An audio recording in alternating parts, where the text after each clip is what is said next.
घर पछुअरबा में सिमरक गछिया तरल चतरल डरी हे घर पछुअरबा में सिमरक गछिया तरल चतरल डारी एक डाढ़ी छवि छवि पलंगा बनाओल दोसर डाढ़ी छवि के बाड़ा है एक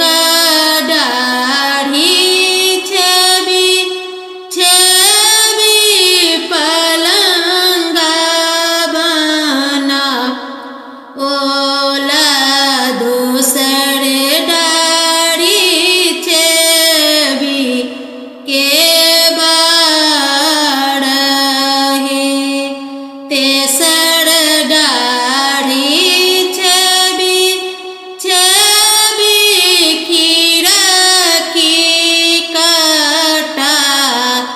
ए बाझीर झीर बहता बसाता हे तेसर डाढ़ी छवि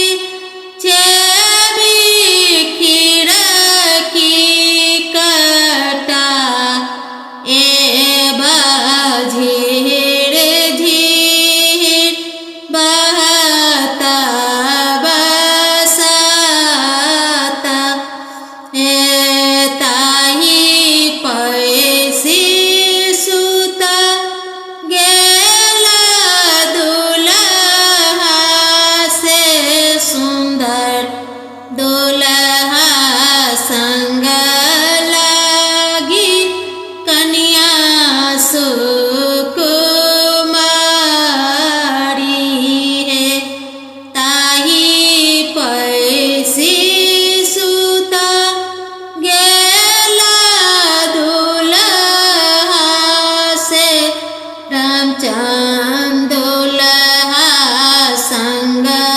लागी कन्या सुकुमारी हे गुड़ी सुतु फिरी सुतु ससुर जी के बेटिया तोरे घाम चदर मलिना हे घुड़ी सुतु फिरी सुतु ससुर जी के बेटिया तोरे घाम चदर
हेरौँ